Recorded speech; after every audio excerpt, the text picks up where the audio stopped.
할렐루야. 오늘 저는 다니엘의 70일의 비밀이라는 제목으로 은혜의 말씀을 나누고자 합니다. 다니엘서 9장 24절로 27절의 말씀은 하나님께서 우리 인류의 역사 속에서 인간을 구원하시고자 하는 구속사의 계획의 하나님의 청사진이라고 볼 수가 있습니다. 다니엘 70일의 예언은 이스라엘뿐만이 아니라 온 세계 역사가 이곳에 연결되어 있습니다.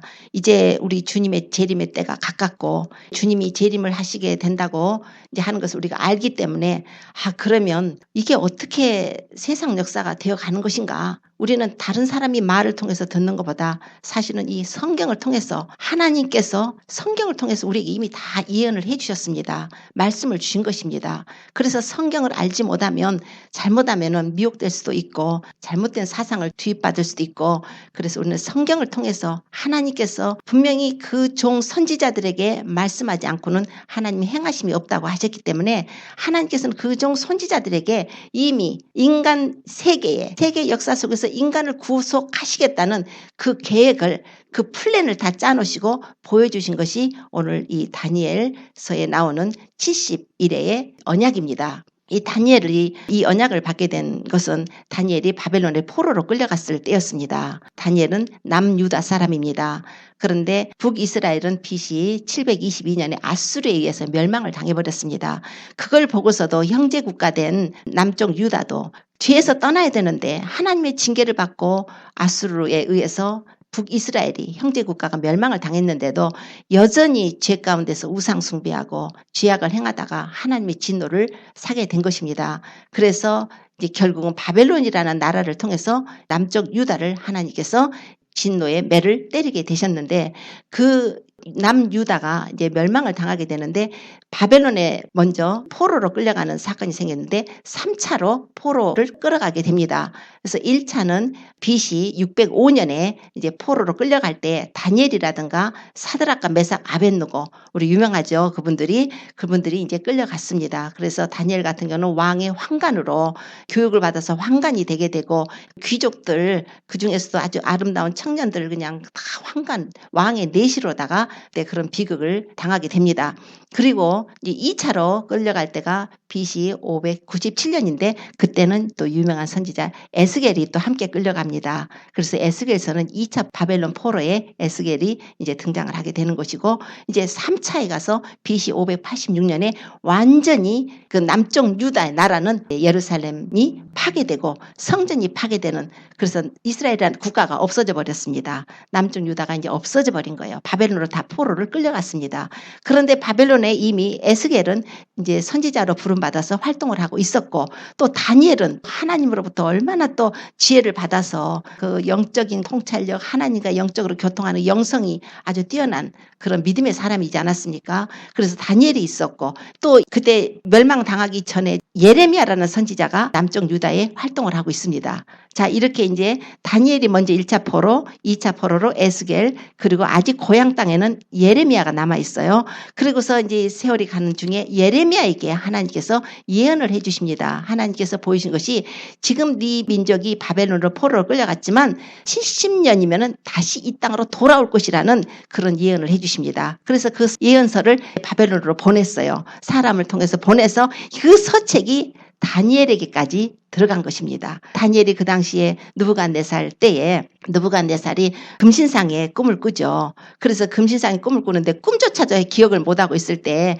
하나님의 다니엘에게 그 느부갓네살 왕의 꿈까지 기억을 하게 하시고 또 해석까지 해주셔서, 그러기서 이제 그 꿈 해석을 하게 됨으로써 느부갓네살 왕이 다니엘을 총리로 삼게 됩니다. 그러니까 총리로 있는 상태예요. 그러나 다니엘은 또 그 나라에 가서도 민족적인 지도자입니다. 하나님의 사람으로서 국가와 민족을 위해서 기도하던 사람이에요. 그래서 그 서책, 예레미야로부터 서책을 받고 났을 때 그가 그 비밀을 깨닫게 된 거예요. 하나님께서 열어주신 것입니다. 아하, 이 민족이 지금 바벨론의 포로로 끌려왔지만 70년이 되면 우리가 고향으로 돌아간다. 하나님께서 반드시 우리를 고향으로 우리나라로 돌아가게 하실 것이라는 그걸 깨닫고 너무나 감사하면서 그가 금식을 하기 시작합니다. 하나님께 기도를 합니다. 국가의 죄, 백성의 죄, 자기 자신의 죄까지 해서 금식을 하고 있을 때 하나님께서 가브리엘이라는 천사를 보내서 오늘 내용 본문 말씀을 주신 것입니다. 그래서 가브리엘이 와서 네 백성과 네 거룩한 성을 위해서 70일에로 기한을 정했다. 그러면서 허물이 마치고 죄가 끝나고 죄악이 영속되고 영원한 의가 드러나고 지극히 높은 자가 기름 부음을 받을 것이다. 그러면서 예루살렘 성을 중건하라는 명이 날 때부터 7일에와 62일에가 지나갈 것이다. 또 그렇게 말씀을 해요. 이제 오늘 이 내용에 대해서 말씀을 드리고자 합니다. 하나님의 계시도 감추어졌을 때는 봉한책의 말이에요. 봉해져 버린 거예요. 절대 이 계시가 풀어지기 전에는 이것이 무슨 말인지 알 수가 없습니다. 그런데 이 71회의 그 비밀에 놀라운 하나님의 역사, 우리 인류 세상 역사 끝날까지가 예언이 되어 있는 것입니다. 여기 71회의 언약에는 이미 바벨론으로 포로로 끌려간 이스라엘 민족들을 위해서 이스라엘 민족에게 주신 이 예언의 말씀이에요. 71회는 이스라엘 민족에게 주신 것입니다. 그런데 이스라엘 민족에게만 주셨다면 그걸로 이스라엘 민족하고 관계만 있는 것인데 꼭 그렇지만 않고 이스라엘 민족을 통해서 온 세계가 다 또 연관이 되어 있고 세상 끝에 대한 종말의 내용까지 그곳에 들어있습니다. 적그리스도의 등장이라든가 7년 환란이라든가 주님의 공중재림, 지상재림, 그리고 천년왕국, 이런 모든 내용들이 사실은 이 속에 그 내용이 포함되어 있는 것입니다. 그러니까 굉장한 비밀의 말씀이죠. 자, 이 계시를 주시면서 다니엘에게 네 백성과 네 거룩한 성을 위하여 라고 말씀합니다. 네 백성이라는 것은 이스라엘 백성이죠. 다니엘은 이스라엘 사람이죠. 남유다 사람이죠. 그러니까 너 이스라엘 백성들과 이스라엘 거룩한 성이 뭐예요? 예루살렘 성이죠. 거기는 거룩한 성이 예루살렘 성입니다. 자, 이 성을 위해서 하나님이 70일에로 기한을 정했다는 것입니다.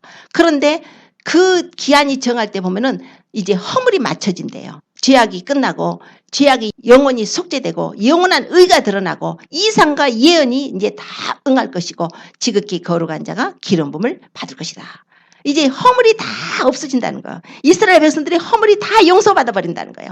이제 죄악이 영원히 속죄돼 버린다는 거예요. 그런데 그것을 다니엘아, 너는 깨달아 알지니라 그러면서 예루살렘을 중건하라는 영이 날 때부터 7일에와 62일에가 지날 것이요. 그리고 마지막에 이제 이거 71회를 하나님이 그 백성을 위해서 정하셨는데 한 일에는 7년을 말을 해요. 한 일에는 7년인데 7일에라는 것은 77은 49면 49년을 말합니다. 앞으로 너희 백성과 네 거룩한 성을 위해서 49년과 또 62일에는 곱해보면 434년이에요. 434년을 따로 떼어서 말씀을 하시고 그러고 나서 이제 거룩한 자가 기름 부음을 받을 것인데 그 거룩한 기름 부음을 받은 자가 끊어져 없어질 거라는 거예요. 끊어져 없어질 것이고 장차 한 왕의 백성이 와가지고 너희의 성읍과 성전을 다 회파해버릴 것이라고 예언을 하신 것입니다. 그리고 나서 이 세상은 아주 전쟁만 있을 것이고 황폐할 것만 작정되었다. 그의 종말은 홍수에 엄몰될 것 같이 이미 정해져 버렸다는 거예요. 그러니까 이제 마지막 때에 그 심판을 지금 말씀하고 있습니다. 자, 그런 후에 갑자기 한 일회의 언약이 나옵니다. 한 일회가 나오는데 한 일회 때 뭐가 나오냐면 그가 장차 많은 사람과 더불어 7년 언약을 맺을 거라는 거예요. 7년이죠. 아까 한 일회가 7년이라고 그랬죠. 7년 언약을 맺을 거라는 거예요. 7년 언약을 맺는데 그 언약의 절반에 제사와 예물을 금지해 버릴 것이다. 제사와 예물을 금지할 거라고 말씀을 합니다. 그리고 그 전에 미운 물건이 날개를 달고 설게 될 것이고 그리고 하나님께서 그 정한 종말까지 황폐케 하는 자에게 진노가 이미 심판이 정해졌다고 말씀을 합니다. 이제 이 내용이에요. 그러면 오늘 71회가 뭔데 하나님께서 이런 내용을 말씀하셨을까? 71회 그것이 다니엘에게 주시는 이 바벨론에 지금 포로로 끌려간 상태입니다. 포로로 끌려갔는데 다니엘은 70년 후에 자기들이 이 고향으로 이 자기들 그 이스라엘 옛날 땅으로 고토로 돌아갈 것이라는 것을 이미 예레미야를 통해서 그 서책을 통해서 예언을 깨닫고 하나님이 그렇게 해주실 것이라 하셨는데 그걸로 끝나는 것이 아니라 하나님께서는 아주 이 세상의 역사의 종말까지 예언을 해주신 것이에요. 자, 여기서 7일에라는 것은 7일에와 62일에가 지날 것이다. 그런데 성을 중건하라는 명령이 날 때부터 이런 내용이 나옵니다. 그것이 뭐냐면 예루살렘 성을 중건하라는 명령이 나온다는 거예요. 예루살렘 성을 이제 다 회파됐어요. 우리 느헤미야에 가서 보면은 아닥사스다 왕 때에 느헤미야가 이제 유대인이지만 술 관원이 돼가지고 왕 옆에서 섬기던 사람입니다. 그때에 느헤미야가 예루살렘 성이 다 회파되고 문이 다 회파됐다는 것을 소식을 듣고 막 그가 슬퍼할 때 그가 왕 앞에 나가게 됐는데 하나님께서 그를 왕 앞에 나가게 하던 시점이 언제였냐면은 BC 445년이에요. 445년. 그러니까 아닥사스다 왕이 위에 그 왕이 오른 지 20년이 됐는데 그때가 니산월이에요. 자, 이건 니산월이 또 중요한 거예요. 니산월. 자, 니산월이라는 것은 이제 또 특별한 의미가 있어요. 출애굽할 때 보면 출애굽할 때 니산월에 1월 14일 날 이스라엘 백성들이 어린 양을 잡아가지고 출애굽을 하게 됩니다. 그런데 우리 예수님께서 먼 훗날이죠. 이제 그때는 먼 훗날에 니산월에 6월절 어린 양이 되셔서 고린도전서 5장 7절에 보면은 6월절 어린 양 그리스도께서 희생이 되셨느니라 그래요. 그러니까 이게 다 예수 그리스도께서 십자가에서 고난 받으실 것과 또 관련이 있는 거예요. 자, 아닥사스다 왕이 그 니산월에 명령을 내립니다. 명령을 445년에 명령을 내려요. 가서 예루살렘 성을 중건을 해라. 그러니까 오늘 지금 다니엘서에 예언된 것이 다니엘서에 자 예루살렘 성을 중건하라고 하는 명이 날 때부터 7일에와 62일에가 지날 것이요. 그 7일에가 뭔가 하면 실제는 49년 동안에 예루살렘 성이 중건이 되게 됩니다. 예루살렘 성이 중건이 된 후에 이제 49년 동안 중건이 된 후에 이제 434년이 남았죠. 그때부터 세가지고 62일에를 세는 거예요. 62일에가 세서 그 니산월에 62일에 기름 부음 받은 자 왕이 나타나요. 기름 부음 받은 자 왕이 누굽니까? 예수 그리스도시죠. 예수님이 골고다 언덕에서 십자가에 못 박혀 죽이는 사건이 이것이 기록이 된 것입니다.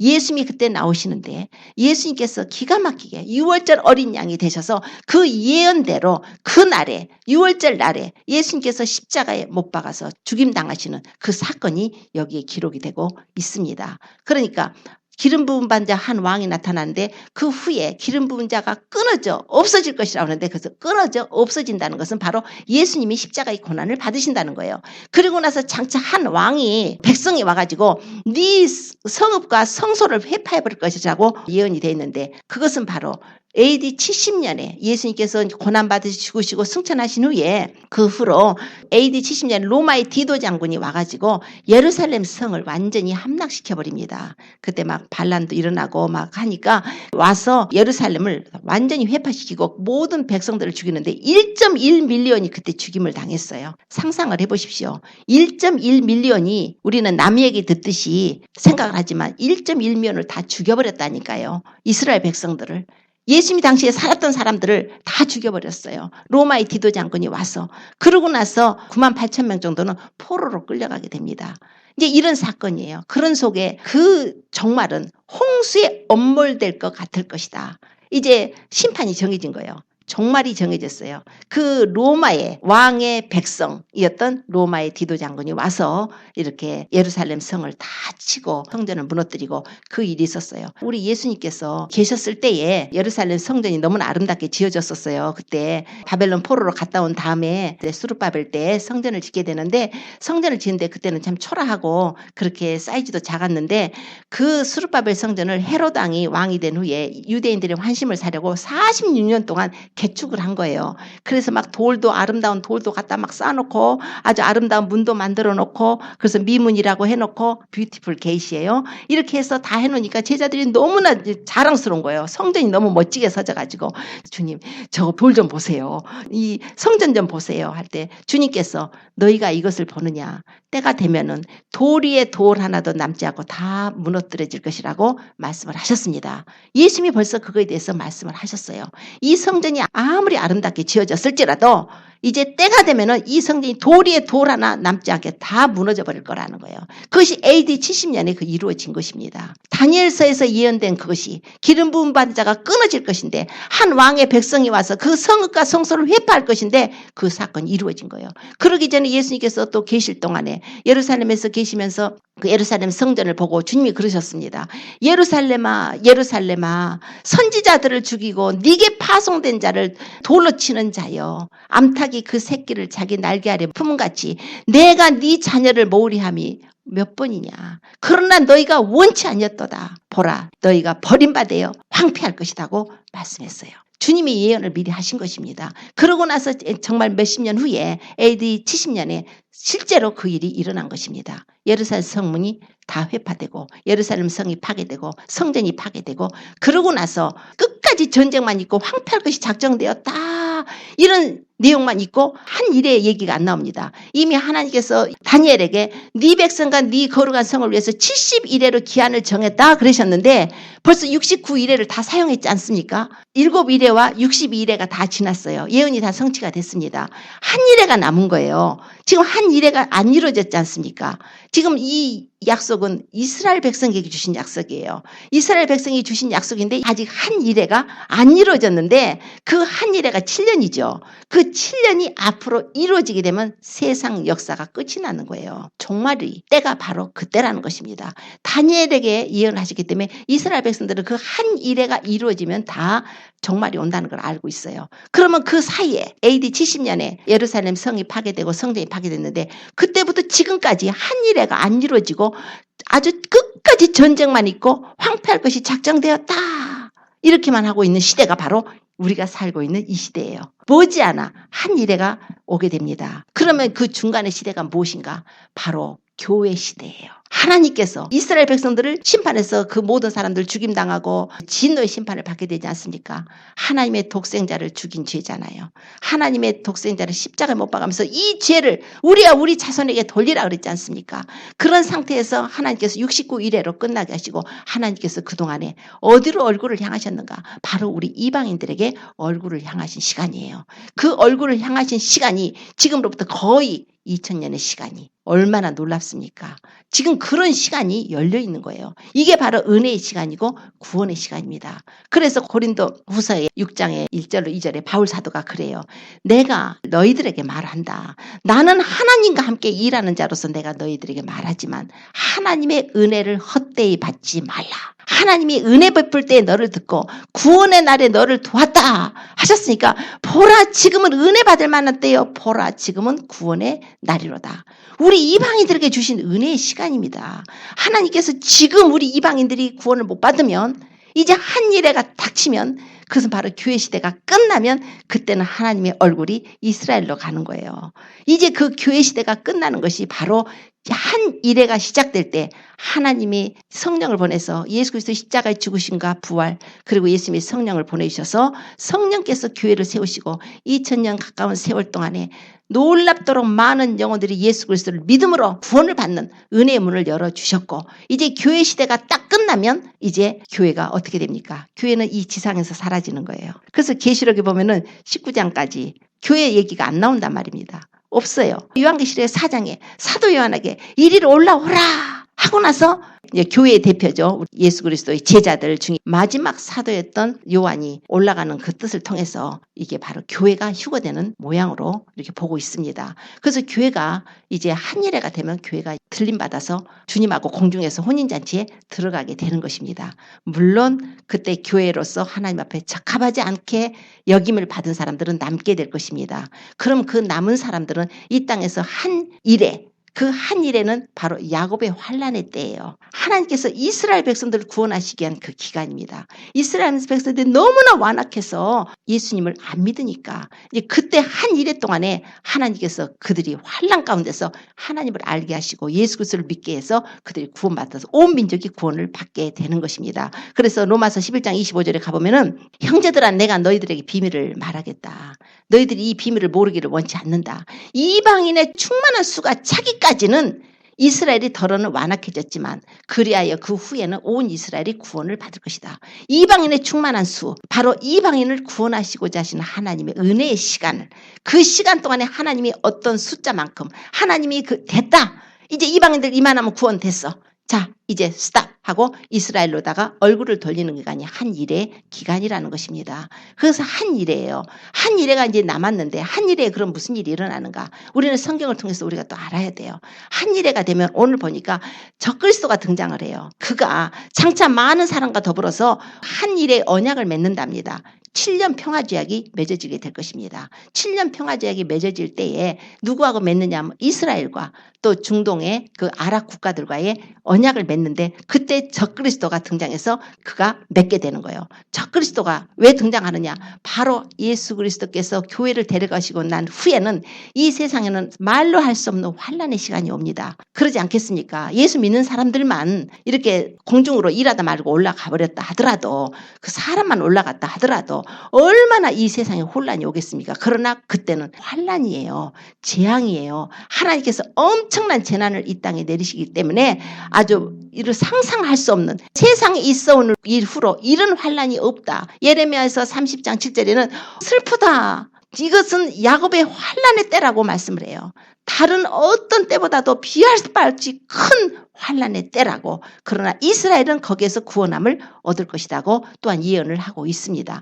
야곱의 환난의 시간에 이스라엘이 그 환난 7년 환난 동안에 예수님께로 돌아오는 과정인데 이제 이방인인 우리는 은혜 시간에 다 구원을 받아야 되는데 믿음이 연약해가지고 남겨져가지고 그때 가서 막 이제 죽기 살기로 그때 적그리스도가 등장하죠. 이제 세계 정부가 이루어지게 되죠. 그 세계 정부에서 모든 시스템이 바뀌어서 컴퓨터화돼서 사람을 컴퓨터화하려고 하는 시대가 됩니다. 지금 짐승의 강아지한테 그 표를 심는 것처럼 사람한테다 표를 붙여서 사람의 물건이 되는 거예요. 사람 몸속에다가 피부를 뚫고 그 어떤 표를 짐승의 표를 넣어가지고 그것으로 다 물건을 매매하게 하고 그거 없이는 물건 사지도 못하고 도저히 이 세상의 시스템에서 살지를 못해요. 뿐만 아니라 잡혀서 죽게 되고 요한계시록 14장 9절 이하의 말씀을 해요. 누구든지 짐승에게 우상에게 경배하거나 그 표를 받으면은 그도 하나님의 진노의 포도주를 마실 것이라. 섞인 것이 하나도 없는 부은 포도주, 아주 진노의 포도주를 마실 것이며 어린 양과 천사들 앞에서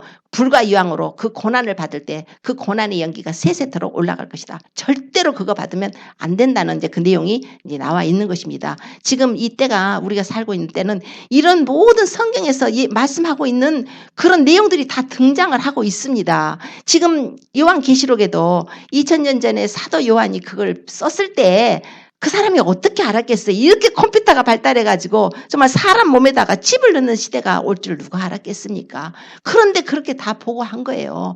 뿐만 아니라 에스겔서에서 가보면은 전쟁의 얘기가 있어요. 앞으로 7년 환란이 닥칠 텐데 우리는 무엇을 보고 또 아느냐면 에스겔서 38장 39장에 가보면은 곡과 마곡 전쟁이 나옵니다. 곡과 마곡 전쟁이 나오는데 하나님께서 그 곡과 마곡 전쟁을 통해서 이스라엘을 치게 하시는데 이 마곡 땅에 있는 곡을 갖다가 하나님이 그 아가리에다 갈고리를 깨어갖고 내 백성 이스라엘을 치게 하신다는 내용이 나와 있어요. 그런데 마곡 땅에 있는 고가 로스와 메섹과 두바랑 고가 이렇게 해요. 로스하고 메섹 두발이 뭐 어디냐면 로스는 러시아를 말을 해요. 그러니까 성경에 나오는 그 이름을 우리는 지금 안 쓰니까 그냥 뭐야 이게 하고 넘어가지만 이게 현 우리가 살고 있는 시대로 보면은 너무나 놀라운 사건들이 그 속에 들어있단 말입니다. 그 예언 속에 로스와 메섹과 두발이에요. 로스는 러시아예요. 메섹은 모스크바예요. 두발도 시베리아 쪽에 있는 두발스크라는 지역이에요. 그러니까 러시아 지역입니다. 두발도 다 러시아 지역이에요. 그러니까 로스와 메섹 두발 왕 곡은 곡이라는 것은 그들의 왕이에요. 지도자를 말을 해요. 그러니까 러시아의 이제 지도자죠. 그 곡을 데려다가 러시아가 누구랑 전쟁을 하냐면 이스라엘하고 전쟁하는데 또 나오는 게 바사와 구스와 북과 고멜과 도갈마라는 백성들이 나와요. 그 도갈마 그 사람들을 끌어다 연합군을 만들어가지고 이 로스 메섹 두발랑 곡이 그들하고 연합군을 만들어가지고 이스라엘을 친다는 그 전쟁의 내용이 에스겔서에 나옵니다. 그러면은 바사는 어디며? 바사는 옛날에 페르시아죠. 지금은요 이란이죠. 이란이고 부분적으로 이라크고 아프가니스탄이 포함되어 있어요. 그런 나라들. 그리고 구스는 이디오피아, 수단 이런 나라들이죠. 붓은 리비아, 모로코, 알제리, 튀니지 이런 나라들이 등장을 해요. 고멜과 도갈마 이런 것들은 이제 아르메니아라든가 이런 나라들이 그러니까 이스라엘의 그 주변의 중동 아랍 국가들이 전부 이스라엘을 어게인스트 해가지고 그나마 그들의 대장이 누구냐면 러시아예요. 러시아가 결국 대장 노릇 할 거 아닙니까? 그래가지고 중동 전쟁이 일어나는데 그것이 바로 7년 이 한일회가 시작될 때 일어나는 일이에요. 그러면 휴거는 언제 되는가? 그거는 전일지 후일지 그거는 잘 모르지만 그 즈음에 전일지 후일지 아마 그 즈음에 휴거가 일어날 것으로 보고 있는 것입니다. 그래서 학자들마다 다 의견은 조금씩 다르지만 거의가 전이냐 후냐 그 차이만 다르지 그 즈음에 곡과 마곡 전쟁이 있어요. 그 곡과 마곡 전쟁에서 그렇게 많은 대군이 와서 이스라엘을 치러 오는데 놀랍게도 이스라엘을 도와주는 나라는 하나도 없어요. 에스겔서 쭉 보면은 스바와 다시스 상고들과 주변 부자들이라고 나옵니다. 이제 그런 나라들을 보면은 사우디아라비아를 말을 해요. 사우디아라비아와 그 주변의 다시스의 상고들, 영국이라든가 캐나다라든가 미국이라든가 호주라든가 이런 나라들이 러시아가 이스라엘을 치게 될 때에 이 나라들이 개입을 안 한다는 거예요. 성경에 예언이 돼 있어요. 하나님이 싸우셔요. 이스라엘 혼자 싸워요. 결국 성경대로 이루어지는 거예요. 이스라엘이 혼자 싸우는데 하나님이 싸워주셔요. 그래가지고 하나님이 완전 승리로다가 그들을 베푸실 것입니다. 그래가지고 싸우는 내용이 나오는데 보니까 아주 폭우가 쏟아지고 우박이 떨어지고 하늘에서 불과 유황비가 떨어진대요. 그리고 지진이 일어나가지고 그리고 자기들끼리도 싸우게끔 만들어갖고 에스겔에서 보면은 그들 이제 전쟁 이겨가지고 전쟁 무기를 수거해서 불을 떼는데 7년간 불을 뗀대요. 7년 동안을 시체를 치우는데 7달이 걸린다는 거예요. 하몬고 골짜기에. 예, 이런 내용이 기록이 되어 있습니다. 이것은 바로 이제 교회가 휴거된 후에 이런 일들이 벌어질 것입니다. 그럴 때 이제 이스라엘이 파워가 세지죠. 하나님이 함께해서 이겼으니까. 그럴 때 평화주약이 들어가는 거예요. 오늘 그러잖아요. 한일의 평화주약이 이때 나오는 것입니다. 한일의 적그리스도가 평화종아. 그때는 이제 휴거된 사건 이후에는 이 교회가 휴거된 후에는 지금은 성령이 맡고 계시기 때문에 지금 적그리스도가 막 지금 세상을 장악하고 싶고 별의별 지금 꾀를 쓰고 해도 못 장악해요. 그러나 성령이 떠나시고 나면 교회를 데리고 떠나시고 나면 적그리스도가 등장을 합니다. 그러면 그때부터 이 세상은 이제 옛날 세상이에요. 이 세상은 없어요. 이제는 세계 정부가 되게 될 것이고 적그리스도가 등장을 하게 되고 세계 시민권을 받게 돼서 그것이 짐승의 표를 받게 되는 것입니다. 모든 시스템이 이제 물건을 사고 파는 것도 그것이 없으면 안 돼요. 이제 이런 시스템이 다 되는 거예요. 자, 그래서 그 적그리스도가 와서 7년 평화조약을 맺을 때 가장 먼저 해주는 것이 뭐냐면 성전을 지켜주는 거예요. 이스라엘 백성들하고. 왜냐하면 다니엘서에 지금 성전이 나와 있단 말이에요. 적그리스도와 언약을 맺은 3년 반에 적그리스도가 제사와 예물을 금지할 것이다 라고 한 거 보면은 이미 성전이 지어진 것입니다. 그리고 에스겔서에도 38장 39장에는 막 전쟁이 일어났습니다. 그 전쟁이에요. 이스라엘 곡과 마곡 전쟁이 일어났는데 그때 하나님이 이스라엘을 도우셔서 승리케 하신 후에 40장에 가면은 성전이 세워져요. 그러니까 성전이 서요. 지금 이스라엘에는 성전이 없죠. 이스라엘 나라가 1948년 5월 14일 날 이제 독립을 해서 나라가 건국을 했는데 그리고 1967년에 6.1 전쟁을 통해서 예루살렘을 탈환을 했습니다. 그런데 예루살렘에 있는 성전만큼은 지금 예루살렘 성전으로 사용을 못해요. 거기는 이슬람교 성전입니다. 이슬람교 황금 사원이 있어요. 아직. 그거를 지금 허물어버리고 거기다가 옛날 솔로몬 성전 시대 같이 그걸 짓는 것이 이스라엘 사람들의 소원이죠. 그럼 메시아가 와서 그렇게 해줄 거라고 생각하고 그들이 영접한 메시아가 바로 적그리스도가 되는 거예요. 왜냐하면 적그리스도가 와서 평화조약을 맺을 때 됐다. 네가 이번에 주변에 그 아랍 국가들을 다 이겨버렸지 않냐. 네 뭐냐. 우리 성전 짓는 거다. 오케이. 너 성전 지어라. 평화조약 맺자. 그 대신에 전쟁하지 마라. 한다는 거예요. 이게 성경에 기록된 거예요. 그런데 3년 반 후에 그 적그리스도가 언약을 깨버린답니다. 언약을 깨버리고 제사와 예물을 여지껏 드렸는데 유대인들은 우리처럼 믿음으로 이렇게 예배를 드리는 것이 아니라 제사를 부활시켜요. 거기서 성전에서 또 양 잡고 소 잡고 막 해가지고 제사를 드리는데 3년 반 때에 그 제사와 예물을 금지해버립니다. 그래가지고 거기다가 그 성전에다가 짐승의 우상을 세워놔요. 멸망에 가증한 거. 예수님께서 마태복음 24장에 그 예루살렘 성전에 대해서 말씀해요. 너희가 다니엘의 말한 바 멸망에 가증한 것이 그 거룩한 곳에 선 것을 보고도 유대에 있는 자들은 산으로 도망가라 그래요. 주님이 말씀하셨습니다. 그리고 또 누가복음 21장에는 그 예루살렘이 또 군대들에게 에워싸일 거에 대한 예용도 나와 있습니다. 그러면 그런 때가 되면 너희들은 멸망이 가까운 줄 알아. 이제 주님의 재림하셔서 이 세상을 심판하시고 이 세상을 이제 끝내시고 주님이 통치하실 천년왕국으로 들어갈 그 때가 가까운 줄 알으라는 거예요. 지금 그것이 지금 우리 현실에 다가왔는데 성경을 읽으면서 지명이 틀려지니까 나라 이름도 잘 모르니까 이게 뭐야 하고 넘어갈 수가 있는데 이게 성경이 그대로 그대로 예언이 되어 있단 말입니다. 앞으로 이 한 이래가 되게 되는 것은 이제는 들리는 소리는 우울한 소리밖에 없죠. 세상도 돌아가는 소리가 우울한 소리밖에 없고 답답한 소리밖에 없고 너무나 악한 일들이 정상인 것처럼 되고 정상이 비정상으로 되는 세상에 우리가 살고 있어요. 우리 이 세상은 피난처가 아닙니다. 우리의 피난처는 예수님밖에 없어요. 예수님께서 이 땅은 환난 속에 들어가 버릴 것이기 때문에 예수님이 우리를 공중으로 데려가실 수밖에 없는 거예요.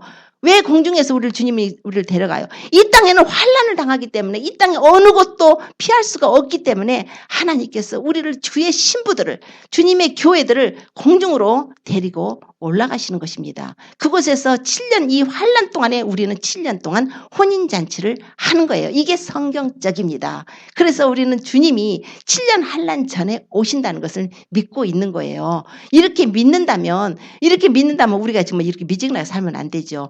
사실은 이게 이스라엘은 그런 식으로 해서 그들이 하나님을 알게 됩니다. 뿐만이 아니에요. 그때 곡과 마곡 전쟁에서 이겼지만 또 후에 또 이제 아마겟돈 전쟁이 7년 환난 끝무렵에 아마겟돈 전쟁이 또 일어난다고 기록을 하고 있습니다. 그래서 곳곳에 성경에 이런 기록들이 있으니까 계시록에도 있고 에스겔서에도 있고 스가랴서에도 있고 막 이런 기록들이 다니엘서에도 있고 막 이렇게 나오지 않습니까?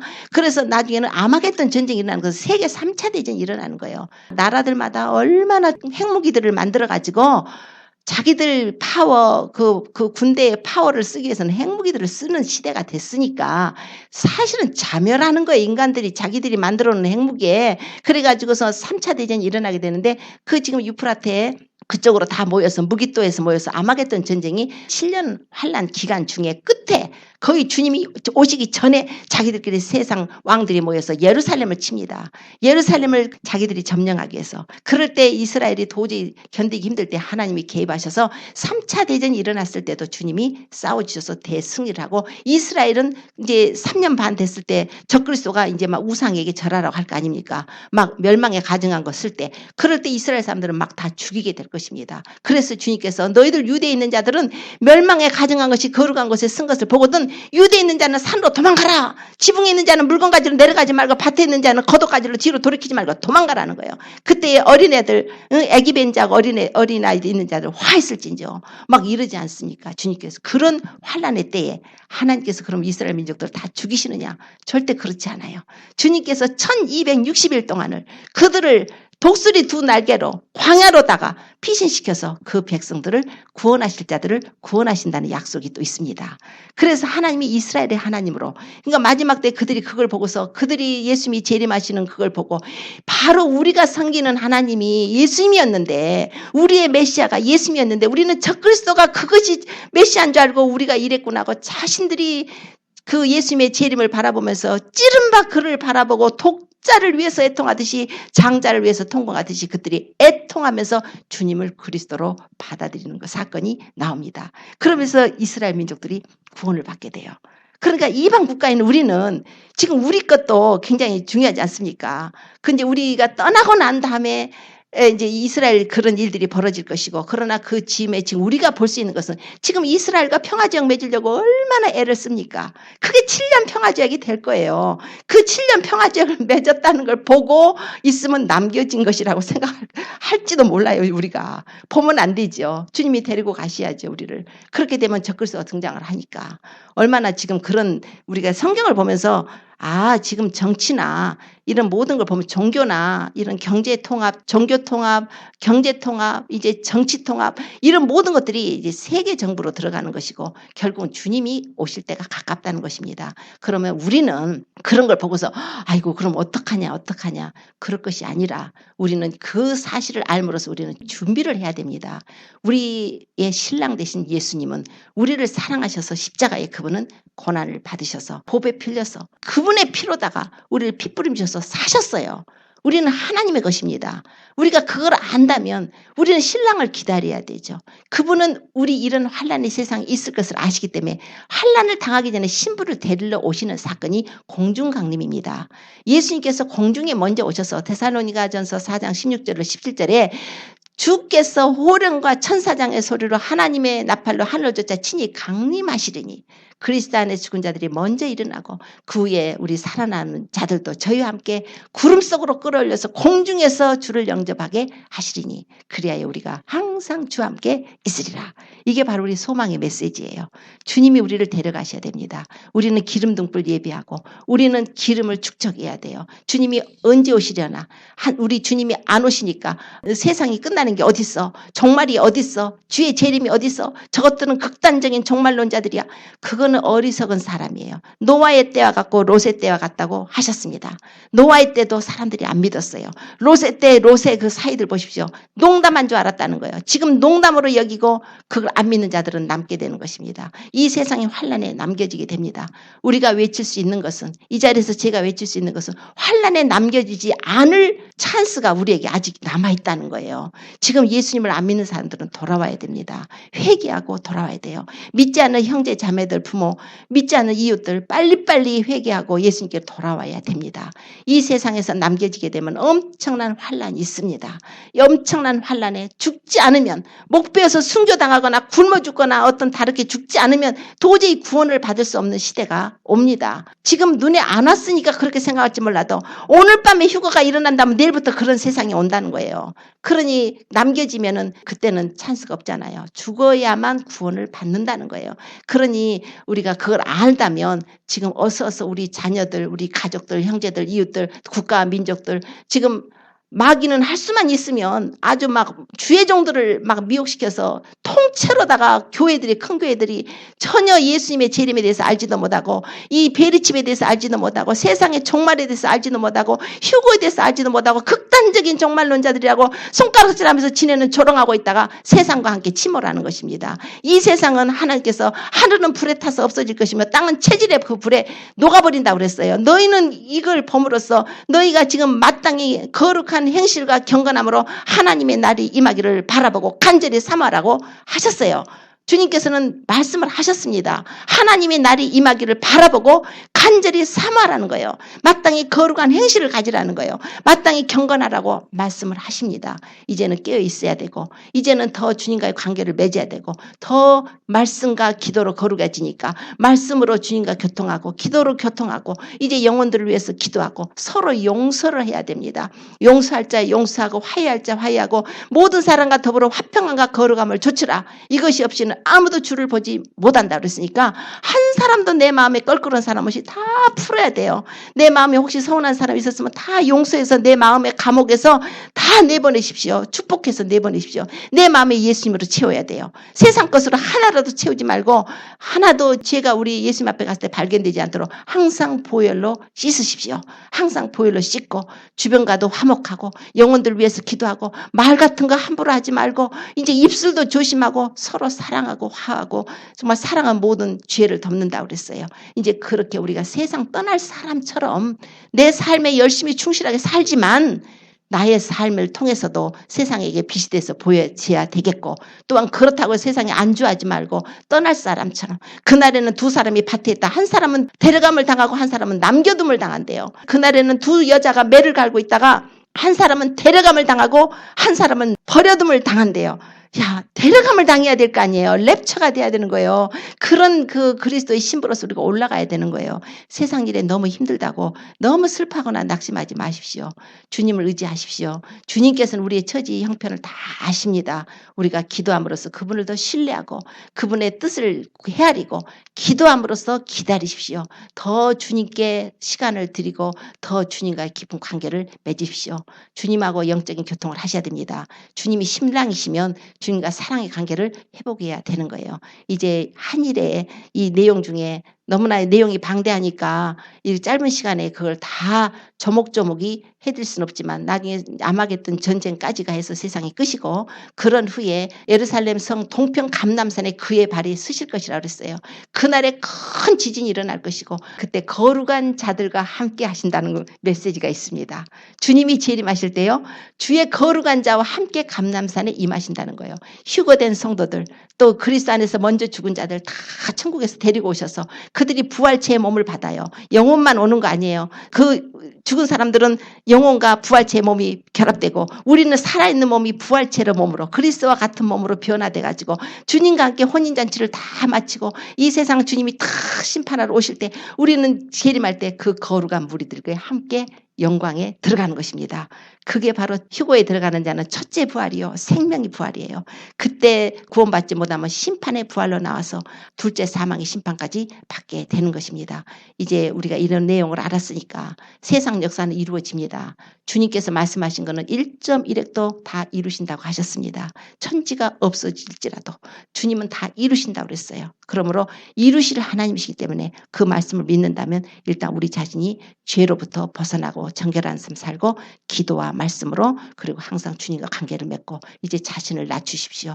그리고 주님 앞에 예배드리는 거 빠지지 마십시오. 우리 하나님과 영적인 교통은 예배를 통해서 첫째가 이루어집니다. 그것이 가장 기뻐하시는 예배예요. 하나님과의 영적인 교통을 어떻게 합니까? 공적인 예배를 통해서 하나님께 합니다. 물론 프라이빗으로 사적으로 개인들이 기도드리고 찬양하는 것도 받으시지만 가장 이런 날은 큰 날이기 때문에 주님 이곳에 주님의 천군과 천사가 진을 치고 있습니다. 성령이 역사하심으로 성령의 불기둥으로 지금 하늘이 열려서 올라가고 있는 것입니다. 이날에 주의 자녀들이 모든 드리는 모든 예배가 다 연락되고 하나님은 이날에 주의 자녀들 위해서 필요한 모든 하늘의 신령한 복과 땅의 기름이고 축복을 하여 주시는 것입니다. 오늘 이러한 은혜에 우리가 동참하게 해주신 하나님께 감사드리고 또 이제 믿음으로 말씀을 받았으니까 믿음으로 끝까지 승리해서 이 마지막 때 이기는 자가 되어서 우리 주님 오실 때 나팔소리 듣고 주님 공중강림하실 때 우리가 공중강림할 때 올라가는 게 더 좋아요. 표받지 않고 그 중간에 환난된 사람들도 다 올라와서 그 영광에 함께 들어오게 될 것입니다만은 우리가 휴거로 그런 미리 준비해가지고 하나님의 사랑을 받은 아름다운 세마포 빛나는 세마포를 입고 가는 게 가장 영광스럽지 않습니까?